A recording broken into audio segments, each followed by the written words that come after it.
ગાંધીના ગુજરાતમાં શું નકલી નથી?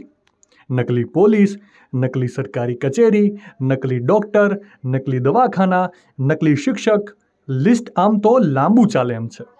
ત્યારે હવે આ નકલીનો વેપાર કરતા અસામાજિક તત્વો ગુજરાતની જનતાના જીવ સાથે પણ રમત કરવા લાગ્યા છે.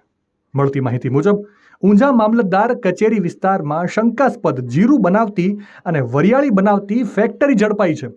ફૂડ એન્ડ ડ્રગ્સ વિભાગના અધિકારીએ રેડ કરી શંકાસ્પદ જીરું અને વરિયાળીનો કુલ 15 લાખની કિંમતનો શંકાસ્પદ જથ્થો સીલ કર્યો છે.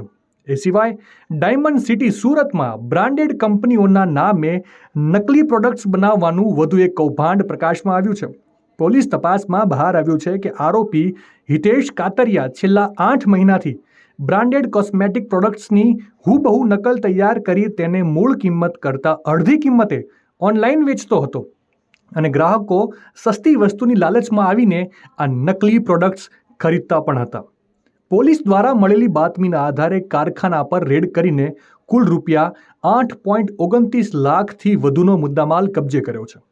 સુરતમાં નકલી કોસ્મેટિકનું કારખાનું ઝડપાયા બાદ અમરેલીમાંથી પણ નકલી તમાકુનું કારખાનું ઝડપાયું છે, જ્યાં બ્રાન્ડેડ પ્રોડક્ટના નામે હલકી ગુણવત્તાનો માલ ભરીને બ્રાન્ડેડના નામે પધરાવી દેવામાં આવતો હોવાનો ચોંકાવનારો ખુલાસો થયો છે.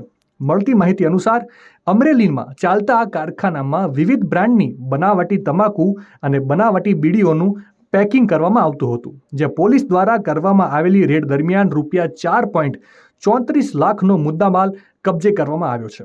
સવાલ બસ એ જ થાય છે કે રાજ્યમાં બનાવટીની બોલબાલા વચ્ચે લોકોના જીવ સાથે રમત કરતા આવા અસામાજિક તત્વો પર કાબૂ ક્યારે આવશે? આ બાબતે તમારો શું પ્રતિભાવ છે? કોમેન્ટ કરીને જરૂરથી જણાવજો.